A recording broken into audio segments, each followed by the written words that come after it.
সুপ্রিয় শিক্ষার্থীরা, আশা করছি যে যেখানে আছো ভালো আছো, সুস্থ আছো, সুন্দর আছো, নিরাপদে আছো। আমরা রোমান্টিসিজম পড়ছিলাম।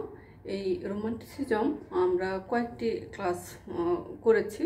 আজকে আমরা মূলত যে রোমান্টিসিজম তার বৈশিষ্ট্য দেখব। আমাদের এতদিনের আলোচনার ভিতরেও রোমান্টিসিজমের বৈশিষ্ট্য ছিল, তারপরেও আমি স্পেসিফিক করে বৈশিষ্ট্যগুলো আবার বলবো। তার আগে আমরা টি.এস. এলিয়টের যে রোমান্টিসিজমের চিন্তা ভাবনা সেটি নিয়ে একটু আলোচনা করব। কিন্তু আজকে ক্লাস শুরু করছি আমরা মূলত বিশ্বকবি রবীন্দ্রনাথ ঠাকুরের একটি কবিতার লাইন দিয়ে। এ চিরজীবন তাই আর কিছু নাই, রচি শুধু অসীমের সীমা, আশা দিয়ে ভাষা দিয়ে তাহে ভালোবাসা দিয়ে গড়ে তুলি মানসী প্রতিমা। কিভাবে কবি মানসী প্রতিমা গড়ে তুলছেন আমরা দেখি। এই বিশ্বের বিচিত্র স্পর্শ অনুভবের ফলে কবির মনে যে ভাবময়ী বাণীরূপ গ্রহণ করে সে হলো আসলে কবির মানসী। অসীম ক্রমাগত ভাবে সীমার মধ্য দিয়ে কবির চিত্ত স্পর্শ করে এবং কবিও সেই সীমার দ্বারা অসীমকে পরিব্যক্ত করে চলেন। কবির ভাষায় কবি বলেছেন, সীমার মাঝে অসীম তুমি, বাজাও আপন সুর, আমার মাঝে তোমার প্রকাশ তাই এত মধুর। আমরা এবার একটু রোমান্টিকতার যে ধারাবাহিক আলোচনায় ছিলাম সেটি একটু শেষ করব। এবার আমরা একটু কবি টি.এস. এলিয়ট সম্রাটের যে রোমান্টিকতার চিন্তা বা রোমান্টিসিজম তত্ত্ব সম্পর্কে তার যে ধারণা সেটি একটু বলবো। তার আগে যে রোমান্টিকতার প্রতি মানুষের এত আকর্ষণ কেন সৃষ্টি হলো সেটি সম্পর্কেও একটু দেখব। রোমান্টিকতা এমন একটি কাব্যতত্ত্ব যা রোমান্টিক কবিতার উপলব্ধি থেকে বিচ্ছিন্ন করে ভাবা যায় না। তারপরে আমরা আরেকটি জিনিস জানি যে অষ্টাদশ এবং ঊনবিংশ শতকে ইংরেজি এবং ফরাসিভাষী সংস্কৃতি উপনিবেশিক সাম্রাজ্যবাদের পথ ধরে বিশ্বের বহু দেশে ছড়িয়ে পড়েছিল। আমরা জানি যে ফ্রান্স এবং ইংল্যান্ড, বিশেষ করে ইংল্যান্ড এগিয়ে ছিল। তারা বিভিন্ন দেশে তাদের উপনিবেশ সৃষ্টি করেছিল এবং তাদের সংস্কৃতি ছড়িয়ে দিয়েছিল। এ সময় আরেকটি জিনিস ঘটেছিল। এই 19 এবং 20 শতকের মানুষ যখন শিক্ষা এবং গণতন্ত্রায়নের ফলে আত্মব্যক্তিত্বের মূল্য বুঝেছিল, তখন এই কাব্যতত্ত্ব তাদের কাছে সর্বাধিক গ্রহণযোগ্য মনে হয়েছিল। যখন তারা কি হলো আত্মব্যক্তিত্বের মূল্য বুঝেছিল তখন তাদের কাছে এই কাব্যতত্ত্ব মানে রোমান্টিসিজম যে তত্ত্বটি সেটি তাদের কাছে সর্বাধিক গ্রহণযোগ্য মনে হয়েছিল। আজকের মানুষের মনকে আর কোনো দিন আরোপিত অনুশাসনের শিকলে বাঁধা যাবে না। আমরা এখন যারা এই যুগে বসবাস করছি তারা কিন্তু আসলে এই কোনো নিয়ম নীতি যেটি তাদের কাছে ভালো মনে হয় সেটি তারা করে, কোনো আরোপিত অনুশাসনের শিকলে তাদেরকে আর বাঁধা যাবে না।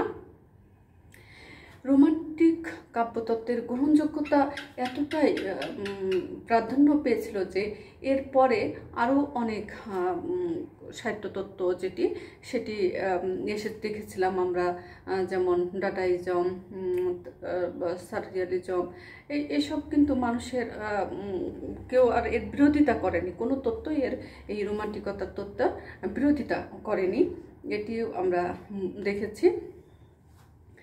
তাহলে আমরা দেখতে পাচ্ছি যে এই তত্ত্বটি মানুষের কাছে অনেক বেশি জনপ্রিয় হয়েছিল।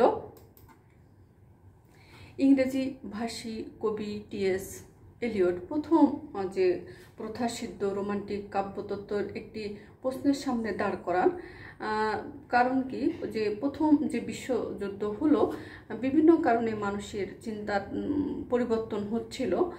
তা আমরা দেখেছি ডারউইনের বিবর্তনবাদ, ফোর্ডীয় তত্ত্ব, এসব কারণেও মানুষের মনের অনেক পরিবর্তন হচ্ছিল। কিন্তু তারপর ওই যে প্রথম যে বিশ্বযুদ্ধ হলো, সেটি মানুষের চিন্তাধারার চেতনাকে আরও বেশি করে পরিবর্তন করলো। এই বিশ্বযুদ্ধের ফলে জীবনের প্রতি সৌন্দর্য, প্রেম, নিসর্গ প্রীতির প্রতি মানুষের আবেগের উচ্ছ্বাস, এর যেসব যে গতি ছিল, সেই গতি কিছুটা কি হলো, থমকে গেল।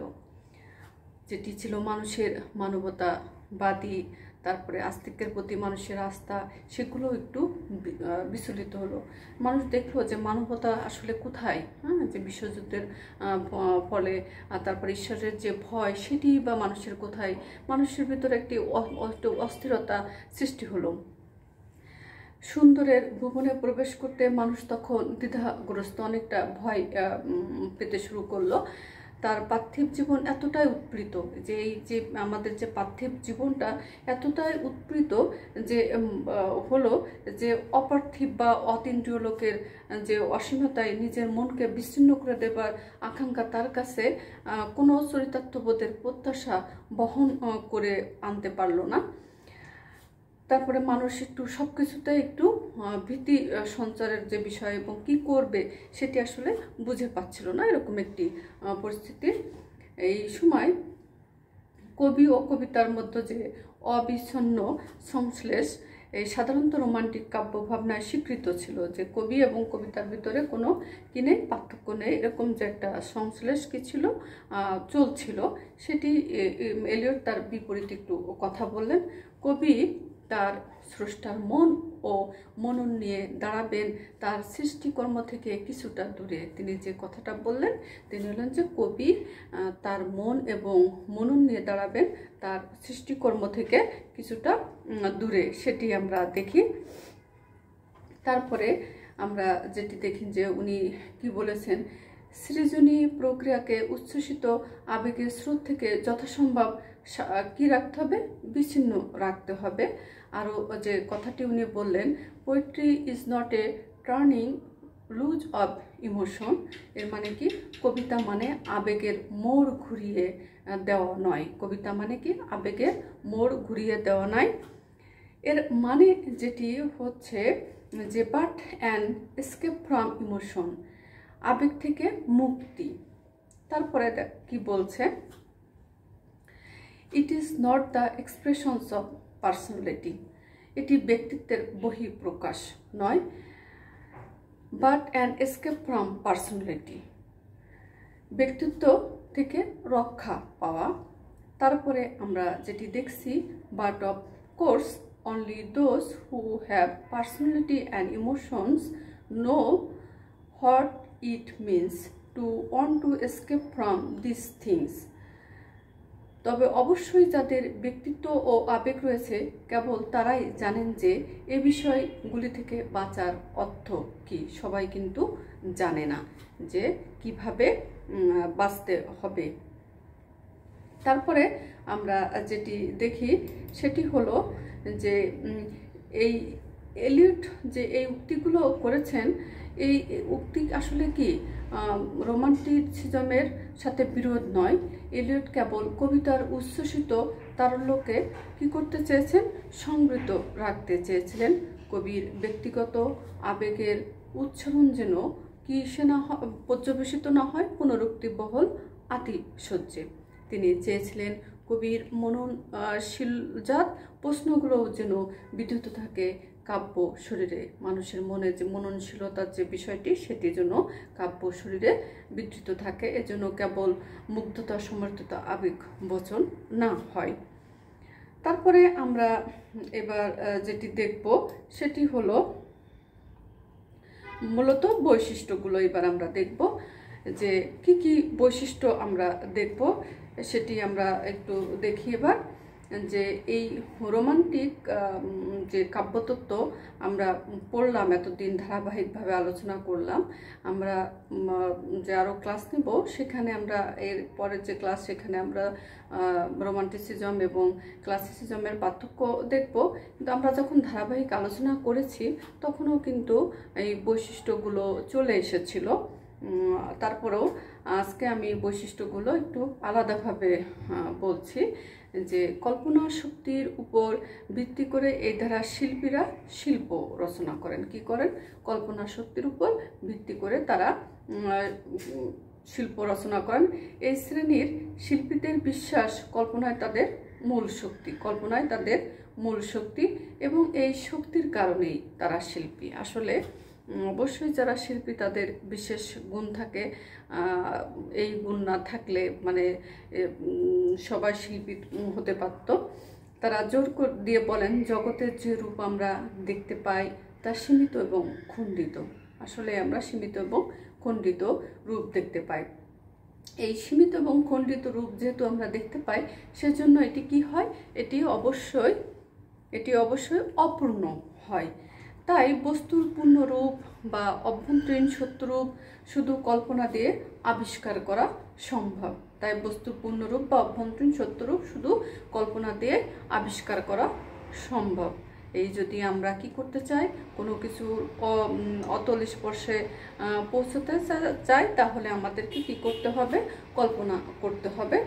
তাই এই রোমান্টিক যে সাহিত্যতত্ত্ব, তার বৈশিষ্ট্য অতল স্পর্শ ভাবময়তা তাদের একটি বিশেষ বৈশিষ্ট্য। তারপরে আমরা যে বৈশিষ্ট্যটি দেখব, বিষয় নির্বাচন। বিষয় নির্বাচনে রোমান্টিক শিল্পী অন্তর্মুখী। কবি নিজেকে দেখেন, নিজের ভিতরে চোখ মেলে, সবারই মনের চোখ থাকে, এবং শুনেন নিজের ভিতরে কান দিয়ে। তারা মনে করেন মানুষ নিজের ভিতরে ডুব না দিলে জগতের রহস্য কি করতে পারে না? জানতে পারে না। অন্তর্মুখী হয় স্বভাবতই আবেগের প্রাধান্য থাকে। অন্তর্মুখী তারা যেহেতু নিজেদের ভিতর থেকে কিছু চিন্তা ভাবনা করে বের করতে চান, সেজন্য তারা কি হয়? অনেকটাই অন্তর্মুখী হন, এবং এর জন্য অনেকেই তাদেরকে কি বলেন? আত্মকেন্দ্রিক বলে অভিহিত করে থাকেন। তারপরে যে বিষয়টি আমরা দেখি, এ ধরনের লেখক ও শিল্পীগণ অজানার উদ্দেশ্যে সারাদিন, অজানার উদ্দেশ্যে দূরের ডাকে অসীম এর অতীন্দ্রিয় লোককে তারা চলে যান। দূরের দুর্লভ এবং অস্পষ্ট জিনিসের প্রতি তাদের আকর্ষণ বেশি। অবশ্যই দূরের দুর্লভ এবং অস্পষ্ট জিনিসের প্রতি তাদের আকর্ষণ বেশি। আমাদের সবারই যে জিনিস ধরা যায় না, ছোঁয়া যায় না, সেই জিনিস ধরা বা ছোঁয়ার মানুষের যে আকর্ষণ, তার ভিতরেও কিন্তু রোমান্টিকতার বীজ আছে, এটি আমরা জানি। যে আমরা প্রথমে জেনেছি যে রোমান্টিকতাকে আসলে ওইভাবে সংজ্ঞা দিয়ে ব্যাখ্যা করা খুব কঠিন, এজন্যই আমরা অনেক সংজ্ঞার কথা জেনেছি। এই রোমান্টিসিজমের বৈশিষ্ট্য অসীমের প্রতি অপ্রতিহত ভালোবাসা। অসীমের প্রতি অপ্রতিহত ভালোবাসা। আমরা প্রথম যে কবিতাটি দেখলাম সেখানেও কিন্তু আমরা দেখলাম যে সীমার মধ্য থেকেই কবি প্রতিনিয়ত কিভাবে অসীমে পরিব্যক্ত করছেন সেটি আমরা দেখেছি। আচ্ছা, ভালোবাসা বৈচিত্র্যের প্রতি অপ্রত্যাশিত অনুরাগ, বৈচিত্র্যের প্রতি তাদের হচ্ছে অপ্রত্যাশিত অনুরাগ। এইসব কবি এখানে উদার উন্মুক্ত, কবি এখানে উদার উন্মুক্ত। আবেগের স্রোতে ভেসে তিনি জীবনের কোনো গভীর আবেগের স্রোতে ভেসে কি করেন? তিনি জীবনের অনেক গভীর সত্যকে তিনি তুলে নিয়ে আসেন। মনে হয় আবেগ বা অলিক কল্পনা, কিন্তু এর ভিতর থেকেও অনেক সত্য বের হয়ে আসে। এই ধারার শিল্পীরাই প্রথম বিশেষ এক ভাব তন্ময়তার মাধ্যমে পরমাত্মার সাথে আমাদের নিগুড় সম্পর্কের কথা বলেন। এই শিল্পীরাই কিন্তু কি করেন? পরমাত্মার সাথে আমাদের নিগুড় সম্পর্কের কথা বলেন এবং শিল্পকে পবিত্রতার সাধনায় ব্যবহার করেন। এরপরে আমরা যেটি দেখি যে প্রকৃতির বিশালত্ব ও রহস্যময়তা এ ধারার শিল্পীদের প্রবল আকর্ষণের বিষয়। প্রকৃতিও এখানে একটি গুরুত্বপূর্ণ বিষয়, যেটি আমরা দেখব। এই ধারার শিল্পীরা কি করেছেন, প্রকৃতিকে বিশেষ গুরুত্ব দিয়ে তাকে মানবায়িত করেন। হ্যাঁ, এটি একটি অনেক বড় বিষয়। তাদের কবিতায় আগের কবিদের মতো প্রকৃতি পটভূমি বা কাহিনী রূপে আসেনি। প্রকৃতি কি আসে নাই, পটভূমি কিংবা কাহিনী রূপে আসে নাই। প্রকৃতি রোমান্টিক কবিদের কাছে সজীব সত্তা এবং আত্মিক প্রেরণা। সজীব সত্তা হিসাবে প্রকৃতি কাজ করেছে। তাই তো সমুদ্রের কাছে গেলে মানুষ একরকম হয়ে যায়, নদীর কাছে গেলে মানুষ আরেক রকম হয়ে যায়, একদম নিবিড় বনের ভিতরে গেলে মানুষের আরেক রকম হয়ে যায়, বৃষ্টির দিনে মানুষ একরকম, মানে মানুষের ভিতরের যে সত্তা আছে তার পরিবর্তন হতে থাকে। এই জন্যই প্রকৃতি যেহেতু মানুষকে নাড়া দেয়, সেজন্য তাকে সজীব সত্তা হিসাবে কল্পনা করা হয়েছে এবং আত্মিক প্রেরণা দেওয়ার কথাও বলা হয়েছে। যে আত্মিক প্রেরণা এবং আনন্দ ও সান্ত্বনার স্থল সেটি, যে কোনো কারণে মন খারাপ হলেও আমরা প্রকৃতির কাছে যাই, সেখানে গেলেও দেখা যাচ্ছে আমাদের মন ভালো হয়ে যায়। আর প্রকৃতি দেখে কখনো মানুষ কি হয় না, বোরিং হয় না, কারণ প্রকৃতি প্রতিনিয়ত তার কিন্তু নিজস্ব রূপ বদলায় অনেক রোমান্টিকতার সাথে। এই জন্য হয়তো তার এত মিল। হ্যাঁ, এছাড়া তারা প্রকৃতিকে নিজের সজীব সত্তা রূপে দেখেছেন। এটি কিন্তু একটি বিষয় যে প্রকৃতির যে গুরুত্বপূর্ণ ভূমিকা এই রোমান্টিক কবিদের লেখায়, সেটি আমরা বুঝতে পারি। এরপরে আমরা যেটি দেখি যে যেহেতু আবেগের বিষয়, উচ্ছ্বাসের বিষয়, হ্যাঁ, এই জন্য এদের লেখায় আন্তরিকতা এবং উচ্ছ্বাস বেশি, মানে এই রোমান্টিক যারা কবি তাদের লেখায়। এ কারণে তাদের লেখায় সঙ্গীত ধর্মিতা ও চিত্রময়িতার প্রাধান্য পেয়েছে। আবেগ যেহেতু বেশি, উচ্ছ্বাস বেশি, সেজন্য সঙ্গীত ধর্মিতা ও চিত্রময়িতারও কি আছে, প্রাধান্য পেয়েছে। তাদের লেখায় অতি কথন, তাদের লেখায় অতি কথন যেমন আছে, তেমনি অলঙ্কারের বাহুল্য আছে। অতি কথন আছে এবং বাহুল্য আছে। কারো কারো লেখায় অস্থির চিত্ততার বহিঃপ্রকাশ দেখতে পাওয়া যায়। এজন্যই মনে হয় টি.এস. এলিয়ট কি বলেছেন, সংযমের যে বিষয় সেটি একটু বলেছেন এবং দূরে থাকার কথা বলেছেন। এটি হয়তো ওনার চিন্তা। এর আগে আমরা দেখেছি যে ক্লাসিক যেসব কবি বা নিও ক্লাসিক কবি যারা ছিলেন, তাদের একটি বিষয় ছিল, আমরা যখন নিও ক্লাসিজম পড়ি তখন কিন্তু বলেছিলামও যে সমাজের অভিজাত শ্রেণীর লোক হতে হতো, যে কবি হতে হলেও, এবং যে কোনো মানুষ ইচ্ছা করলে কবি সাহিত্যিক হতে পারতো না। তাদের কি লাগতো, নিজস্ব সম্পদ লাগতো এবং মেধা মনন থাকার যে বিষয় সেটি ছিল। তা এই ক্লাসিক বা নিও ক্লাসিক কবিতাটা যে মানুষদের উপস্থাপন করতো, আমরা যে গ্রিক ও রোমান নাটকের দিকে যদি তাকাই, সেখানেও কিন্তু আমরা দেখব যে সম্ভ্রান্ত লোকদের কথাই তাদের সাহিত্যে উপস্থাপিত হয়েছে এবং সেই ধারাবাহিকতায় কিন্তু চলে আসছিল। তা এটি কিন্তু আমাদের বোঝার বিষয়। আমরা কিন্তু আগেই বলেছি যে আমি যেসব ধারাবাহিক আলোচনা করেছি সেখানে আসলে এই বৈশিষ্ট্যগুলো চলে এসেছে অলরেডি। তারপরেও আমরা একটু আলাদাভাবে বৈশিষ্ট্যগুলো দেখছি তোমাদের সুবিধার্থে। বিশেষ মানুষ, অভিজাত বা কোনো মহৎ মানুষ হতো এই ক্লাসিক বা নিও ক্লাসিক কবিদের, যাদেরকে উপস্থাপন করতেন না এই কবিতার চরিত্র হিসাবে, মানে চরিত্র হিসাবে নাটকের বলি আর যারই বলি, যে কোনো সাহিত্যের চরিত্র হচ্ছে অভিজাত শ্রেণীর হতে হতো। কিন্তু রোমান্টিক কবিদের ক্ষেত্রে আমরা এসে যে জিনিসটা দেখব, যে রোমান্টিক কবিদের উপস্থিত মানুষ কবি নিজে বা কোনো সাধারণ মানুষ, যে সাধারণ যে মানুষ, সেই সাধারণ মানুষটি কোনো ভাবনার বা কর্মে, কোনো কাজে কি হয়ে যায়, অসাধারণ হয়ে যায়। সাধারণ একজন মানুষকে অসাধারণভাবে উপস্থাপন করা হয় এই রোমান্টিক সাহিত্যে যেটা। এই চিরকালের মানে অসাধারণ হয়ে যায় এবং তাকে সুন্দর করে উপস্থাপন করা হয়। তাই কবি নিজেই যখন প্রধান কণ্ঠস্বর হন, নিজের কথা কখনো কখনো বলেন, তাই কবি নিজেই যখন প্রধান কণ্ঠস্বর হন তখন তিনি অনর্গল ও দ্বিধাহীন চিত্তে নিজের কথা বলেন। তাই নিজে কবি যখন নিজের কি হন, কবি নিজেই যখন তার কথা বলেন তখন তিনি কী ভাবেন, অনর্গল তার কথা বলতে থাকেন। তারপরে আমরা যেটি দেখি যে রোমান্টিক কবি স্বাতন্ত্র বিশ্বাসী বলে তিনি মর্যাদাবান ও আকর্ষণীয়। আচ্ছা, আমরা নিজের কথা বলেন, রোমান্টিক কবি কি ব্যক্তি স্বাতন্ত্র, আমরা ব্যক্তি স্বাতন্ত্র কথা বলেছিলাম। এবং আমরা কিভাবে রোমান্টিক যে হলাম, যে আমরা গণতন্ত্র এবং মানুষ শিক্ষিত হওয়ার ফলে এবং ব্যক্তি স্বাতন্ত্র্যের কারণে এবং নিজের মনের আত্মিক যে চাওয়া সেটি প্রকাশ করতে পারার কারণেই কিন্তু এই তত্ত্ব আর কখনো, এই তত্ত্বটিকে আর কখনো পিছিয়ে নয় ফিরে তাকাতে হয়নি। হ্যাঁ, কখনো কেউ এটি নিয়ে বিরোধিতা করেনি।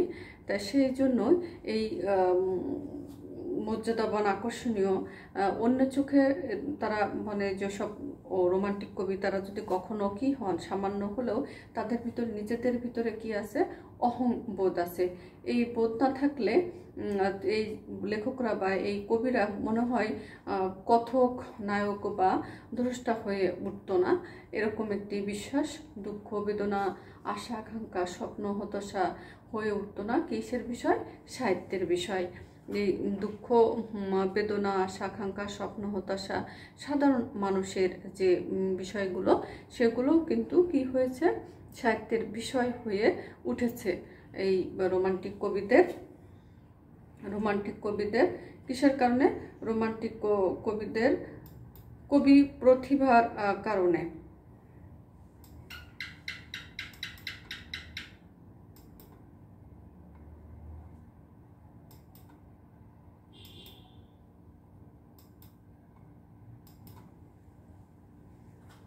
তারপরে আমরা একটি জিনিস দেখি, রেনেসাঁ ও ফরাসি বিপ্লব মানুষের কি করেছে, মানুষের মর্যাদাকে প্রতিষ্ঠা করলো। হ্যাঁ, রেনেসাঁ এবং ফরাসি বিপ্লব আমরা আগে বলেছিলাম, অনেক কিছুই পেরিয়ে এসেছি আমরা, যেমন রেনেসাঁ, ফরাসি বিপ্লব এর কথা বলছি, আমেরিকার স্বাধীনতা যুদ্ধের কথা বলেছি। সেরকম ইউরোপের যে এনলাইটেনমেন্ট হয়েছিল সেটি দেখেছি আমরা। বিভিন্ন তত্ত্বের আলোচনা প্রসঙ্গে আমরা দেখেছি ডারউইনের বিবর্তনবাদ, ফ্রয়েডিজম, এগুলো সব কিছু কিন্তু এই মানুষের, আজকে আমরা যে মানুষ সেই মানুষের জীবনযাত্রা এবং চিন্তা ভাবনার পরিবর্তনের অনেক বেশি অবদান আছে। এটি কিন্তু একটি বিষয়। রোমান্টিক যে যারা শিল্পী, মানুষের এই মূল্যায়নকে যে মর্যাদা প্রতিষ্ঠা করলো এবং মানুষের যে মূল্যায়ন হলো সেটি কিন্তু এনলাইটেনমেন্টের পরেই হলো, মানুষের মূল্যায়ন শুরু হলো। এই যারা রোমান্টিক শিল্পী তারা কিন্তু মানুষের এই মূল্যায়নকে কি করলো, স্বাগত জানালো। তাদের কাছে জগতের সব মানুষই অনন্য, জগতের সব মানুষই কি অন্য, তাদের উপস্থাপিত মানুষ ভাবতে শিখলো তার আছে অমিত সম্ভাবনা। প্রত্যেকটি মানুষের ভিতরে কি আছে, অমিত সম্ভাবনা আছে, সেটি একটি বিষয়। তাদের উপস্থাপিত মানুষ আসলে তাদের হচ্ছে সীমাহীন শক্তি। মানুষ ভাবতে শিখলো, তার প্রতিষ্ঠা মানে মানুষের প্রতিষ্ঠা, এটি একটি জরুরি বিষয়। এর জন্য সংগ্রাম করতে হলে সংগ্রাম করতে হবে, নিজের প্রতিষ্ঠা পেতে হলে কি করতে হবে, সংগ্রাম করতে হবে। তার মহত্ব, বীরত্ব, কল্পনা আরও স্তরে গিয়ে পৌঁছায়। আমার যে মহত্ব বা কল্পনা আমি চিন্তা করি সেটি আসলে সম্ভাবনা। এই সম্ভাবনা যে আছে আমার, সেটি আমি যখন বুঝবো তখন কিন্তু আমি কিছু করার জন্য আগ্রহ দেখাবো। এই রোমান্টিক কবিদের মাধ্যমে কিন্তু এই স্তরে গিয়ে আমরা পৌঁছালাম। এরপরে আমরা দেখি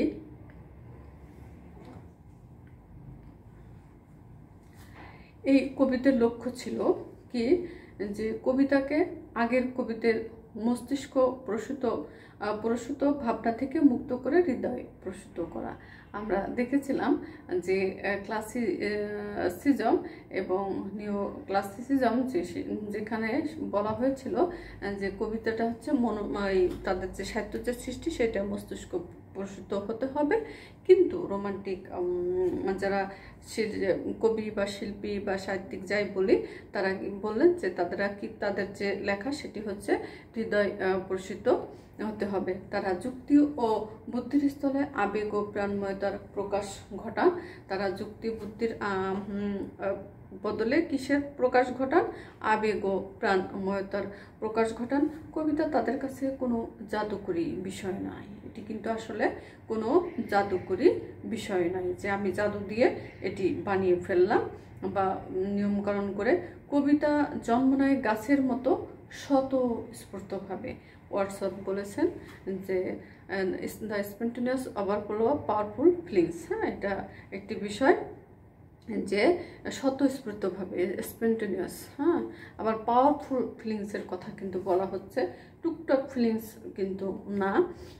এই ধারার শিল্পীরা স্বতঃস্ফূর্ততাকে জোর দিয়েছেন।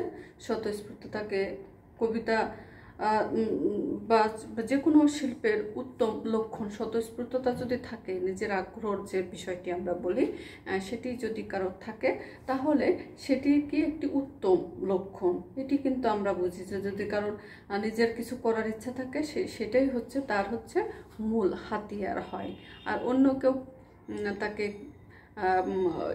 বলে কিন্তু কিছু করাতে পারে না। সেরকম কবিতা যদি মানে স্পন্টেনিয়াস হয় সেটি হচ্ছে তার হচ্ছে কি মূল লক্ষণ বা উত্তম লক্ষণ। কবিতা যে কোনো কৌশলে স্থপতির নির্মাণ নয়, যে কায়দা কানুন করে, হ্যাঁ, মানে নিয়ম কানুন মেনে কায়দা কানুন করে একটা কিছু নির্মাণ করা, এটি কিন্তু কবিতা নয়। কবিতা হলো সৃষ্টি, ক্রিয়েশন। এটি কি স্পন্টেনিয়াসলি হতে হবে। যদি কবি মনে করেন তার ভিতর থেকে সেটি জাগ্রত হওয়া লাগবে। কবি প্রতিভা অলৌকিক জাদুকরী। কবি প্রতিভা কিন্তু আসলে অলৌকিক জাদুকরী। যে কেউ বা যে চাইলে কিন্তু কি হতে পারে না? কবি হতে পারে না।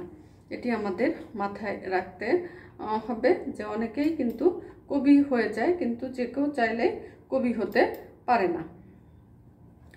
তারপরে আরেকটি বিষয় দেখি, ক্লাসিক কবিদের সভ্যতা ও নগর জীবনের ভাষাকে পরিহার করে ক্লাসিক কবি যারা, তারা যেমন চাইতো যে সভ্য জগতের সভ্য মানুষ তাদের কবিও হবেন, তারা তাদের লেখার বিষয়ও হবেন তাই।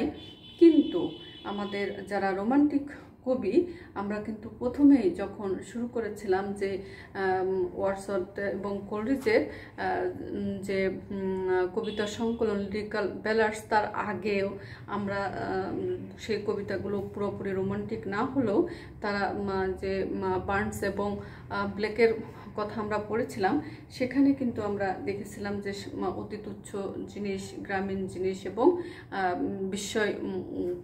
বিস্ময়বোধের কথা, সেই কথাগুলো আমরা তখন কিন্তু দেখেছিলাম যে যাক একটু বৃত্ত থেকে তারা বেরিয়ে আসছিল। তখন যে সভ্যতা বা নগর জীবনের ভাষাকে পরিহার করে রোমান্টিক কবিগণ প্রতিষ্ঠা দিলেন গ্রামীণ ও সাধারণ মানুষের ভাষাকে। এটি একটি বিষয়। তারপরে আমরা দেখি প্রাচীন যে গ্রিক শিল্প সাহিত্যের অনুরাগ ও অনুসৃতির মধ্য দিয়ে সত্য সুন্দরকে প্রতিষ্ঠার প্রবণতা অনেক রোমান্টিক শিল্পীদের রচনারও অন্যতম বৈশিষ্ট্য। যে অনেক রোমান্টিক শিল্পী তারা আবার কি করেছেন, যে গ্রিক শিল্প সাহিত্যের অনুরাগ ও অনুসৃতির মধ্য দিয়েও অনেক সত্য এবং সুন্দরকে প্রতিষ্ঠা করেছেন। তারপরে আমরা যেটি দেখি, রোমান্টিক আন্দোলন অনুকরণবাদ পরিহার করে। অনুকরণবাদকে কি করে? পরিহার করে প্রকাশবাদকে তারা গ্রহণ করে। অনুকরণের যে বিষয়টি সেটি তারা অতটা পছন্দ করে না। সাবলীল প্রকাশ বা উপস্থাপনাকে তারা বেশি গুরুত্ব দেন। সাবলীল প্রকাশকে তারা বেশি গুরুত্ব দেন। তারপরে আমরা দেখি যে অনুকরণবাদীদের কাছে হৃদয়ী দর্পণ, যেখানে বাইরের বস্তু প্রতিফলিত হয় অবিকৃতভাবে। অনুকরণবাদীদের কাছে কি হৃদয় দর্পণ, যেখানে বাইরের বস্তু প্রতিফলিত হয় কিভাবে, হচ্ছে অবিকৃতভাবে। প্রকাশবাদী কবি নিজেই হচ্ছে বাতিঘর, যিনি অন্ধকারকে বিদীর্ণ করে গোচরে আনেন নতুন নতুন বিষয়। শুধু বাইরের যে জিনিসটাই দেখলো সেই জিনিসটাকে অবিকৃতভাবে প্রকাশ করেন হচ্ছে অনুকরণ যারা করেন তারা। কিন্তু এই প্রকাশবাদ যারা নিজেরাই কি করেন, অন্ধকারকে দূর করে গোচরে আনেন নতুন নতুন অনেক বিষয়, সেটি কিন্তু আমরা দেখি। তারপরে আমরা যেটি দেখব যে আবেগের যে বিষয়, আবেগ নির্ভর সংজ্ঞা গ্রহণের ফলে আগের কবিদের অনুসৃত যুক্তিবাদ ও ব্যবহারিকবাদকে এই ধারার শিল্পীরা পরিমার্জন করেছেন। আবেগের যে বিষয়টি, তারা আবেগ যেহেতু তাদের লেখার ভিতরে আবেগ থাকে, হৃদয়জাত থাকে, সেজন্য এই আগের যারা ছিলেন যুক্তিবাদী বা ব্যবহার বা সভ্য সমাজের অনেক কিছুই আমরা দেখেছি, সভ্য সমাজে সভ্য মানুষ, মহৎ মানুষ, সেগুলোকে আসলে কি করেছেন, পরিমার্জন করেছেন দর্শনের দৃষ্টিকোণ থেকে। তা জ্ঞান তত্ত্বের ব্যাখ্যা বলে বিবেচিত। জ্ঞান তত্ত্বের এটাও হচ্ছে এই যে অনুকরণ না করা এবং নিজেদের থেকে কিছু বের করা, এটিও কিন্তু একটা জ্ঞান তত্ত্ব, সেটি আমরা বলতে পারি। তাহলে আমরা আজকে বৈশিষ্ট্যগুলো জানলাম। এই আমরা যে এতদিন রোমান্টিসিজম যেটি বললাম বা রোমান্টিক তত্ত্ব, সেখানে আমরা এই বৈশিষ্ট্যগুলো পেলাম। আমরা ধারাবাহিকভাবে আলোচনা করেছি। আমার যেদিন ক্লাস ফিনিশিং থাকবে সেদিন আমরা আবার একটু রিভিউ করব। আজকের মতো এখানে শেষ করছি। খোদা হাফেজ, ভালো থেকো।